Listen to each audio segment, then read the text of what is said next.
একটি ছোট গ্রামে রাজু নামে একটি ছেলে ছিল। সে তার মায়ের সাথে থাকত এবং সে তাদের ছোট খামারে কঠোর পরিশ্রম করত। একদিন গ্রামের রাজা একটি প্রতিযোগিতার ঘোষণা করেন। যে ব্যক্তি 1 মাসের সবচেয়ে বড় কুমড়া চাষাবাদ করতে পারবে তাকে একটি বড় পুরস্কার দেওয়া হবে। রাজু খুবই উত্তেজিত ছিল, কিন্তু তার কাছে মাত্র কয়েকটি ছোট কুমড়ার বীজ ছিল। তবু রাজু এই বীজগুলোকে অনেক ভালোবাসা এবং যত্ন সঙ্গে রোপণ করে। প্রতিদিন রাজু এই রোপণ করা বীজগুলোকে প্রতিদিন পানি দিত, এটির সাথে কথা বলতেন এবং এইগুলোকে বাঘ থেকে রক্ষা করতেন। অন্য কৃষকরা তাকে নিয়ে হাসাহাসি করত, কারণ তাদের বীজগুলো অনেক বড় এবং শক্তিশালী গাছ ছিল।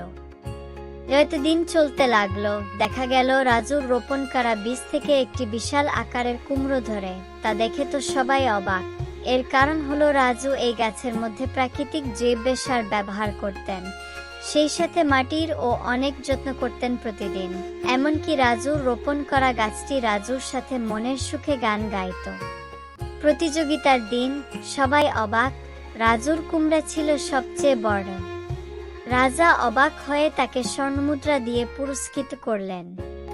রাজু তার মাকে সাহায্য করতে এবং অন্যদের কিভাবে বুদ্ধিমত্তার সাথে চাষ করতে হয় তা শেখানোর জন্য অর্থ ব্যবহার করেছিলেন। গ্রামবাসীরা শিখেছে যে কঠোর পরিশ্রম, ধৈর্য এবং ভালোবাসা সব পার্থক্য করে।